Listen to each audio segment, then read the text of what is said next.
Alguns teólogos entendem que os nossos primeiros pais, chocados com o crime cometido por Caim, se abstiveram por algum tempo do leito conjugal, pois o texto nos diz que tornou Adão a conhecer a sua mulher. Já outros estudiosos acreditam que este foi o primeiro filho varão de Eva após o assassinato de Abel.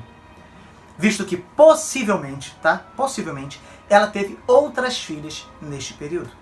E como já vimos, a descendência de Adão e Eva já devia ser bastante numerosa na ocasião do assassinato de Abel. Isto nos leva a considerar que ou Sete provavelmente foi o terceiro filho cujo nome nos é dado, ou que realmente Adão e Eva só tiveram 3 filhos homens, e muitas outras filhas até este momento.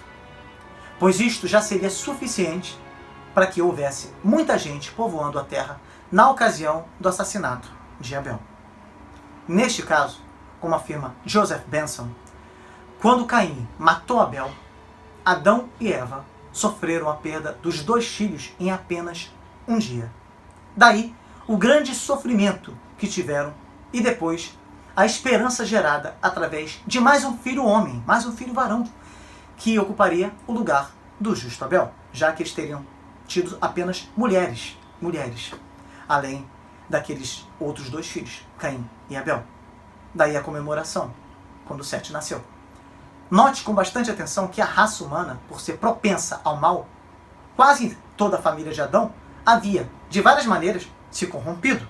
Portanto, Eva nutria a esperança de que Deus lhe propiciasse um novo descendente, do qual ela pudesse esperar melhores coisas. Portanto, na pessoa de Abel, ela via o futuro de toda a sua descendência. Alguns estudiosos pensam que esse terceiro filho de Adão foi chamado Sete por ter tomado o lugar de seu irmão assassinado, Abel. Pois Sete pode significar compensação, broto, restituição, fixado, estabelecido ou colocado. Pois em sua semente, a humanidade deve continuar até o fim dos tempos. Sete teve um filho chamado Enos, que em hebraico significa mortal, homem.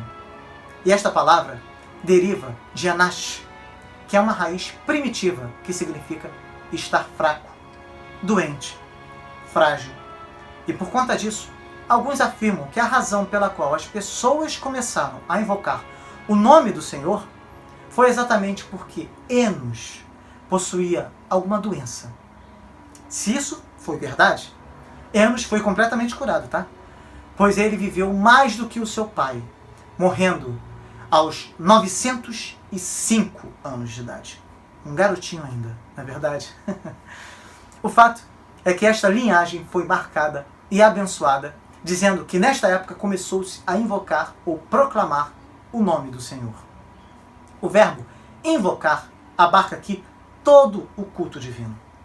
E não há dúvida de que Adão e Eva, com os poucos outros dentre seus filhos, vieram a ser verdadeiros adoradores de Deus. Moisés, porém, tem em vista que tão grande era, então, o dilúvio de impiedade no mundo, que a religião caminhava rapidamente rumo à destruição. Porque ela estava restrita a poucas pessoas e não se espalhava entre os demais homens.